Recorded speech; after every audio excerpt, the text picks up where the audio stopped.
2050 election commission of India को establish किया गया और वोटर्स डे हम 25 जनवरी को ही सेलिब्रेट करते हैं। 25 जनवरी जो है 1980 तक 21 ईयर्स तक जितने भी एज के थे 21 ईयर्स के बाद राइट टू वोट मिलता था, लेकिन 1988 के बाद इसको कम करके 18 साल रखा गया। जो हमारे आज के वोटर्स डे का थीम है वो है my India my vote with the tagline of citizen at the heart of the democracy. इसका मतलब क्या है, citizen at the heart of the democracy, यानी कि एक वोटर ही जो है वो हार्ट है डेमोक्रेसी का। एक वोटर ही जो है वो अपने रिप्रेजेंटेटिव को चूज करता है। हमारा जो नेशन है वो रिप्रेजेंटेटिव्स की वजह से नहीं चलता, बल्कि वो आप लोग हैं जो नेशन को चलाते हैं। आप लोग ही अपने रिप्रेजेंटेटिव्स को चूज करते हैं। आज हम सब यहाँ पे इकट्ठे हैं नेशनल वोटर्स डे को मनाने के लिए। ये डेट है क्या?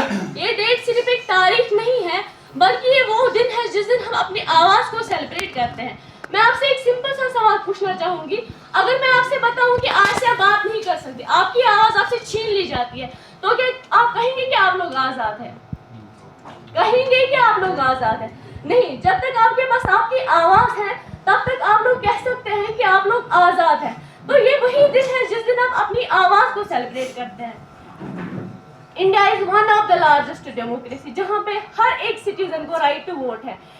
ये जमहूरियत एक तर्ज हुकूमत है कि ये जमहूरियत एक तर्ज हुकूमत है कि जिसमें बंदों को गिना करते हैं, तोला नहीं करते। समझ में आई ये बात कि गिना करते हैं कितने वोट्स आए, ये नहीं कि किसने वोट डाला है। यहाँ पे हर किसी को राइट टू इक्वालिटी मिलता है, जो कि हमारा इंडियन कॉन्स्टिट्यूशन देता है। राइट टू इक्वालिटी, हर किसी के वोट की वैल्यू सेम है। अगर कोई अमीर बंदा वोट देता है या कोई गरीब बंदा वोट देता है, चाहे वो किसी भी कास्ट, क्रीड, सोशल ट्राइब का हो, उसके वोट का सेम वैल्यू है। वोट देना सिर्फ हक नहीं है बल्कि फर्ज है। लोग अक्सर कहते हैं कि एक वोट से क्या ही हो जाएगा, लेकिन बूंद बूंद पानी से ही समंदर बनता है। और हिस्ट्री बताती है कि एक वोट से पता नहीं कितनी सरकारें गिरी हैं और कितनी सरकारें बदली हैं। जो वोट नहीं देता उसको क्या लगता है कि वो वोट नहीं देगा तो क्या होगा इस चीज से। अगर आप वोट नहीं देते हो तो इसका सिंपल सा मतलब यह है कि आप अपना हक किसी और को देते हो, आप अपनी आवाज किसी और को देते हो, आप अपने जो आपका राइट है रिप्रेजेंटेटिव चूज करने का, आप वो राइट किसी और को देते हैं।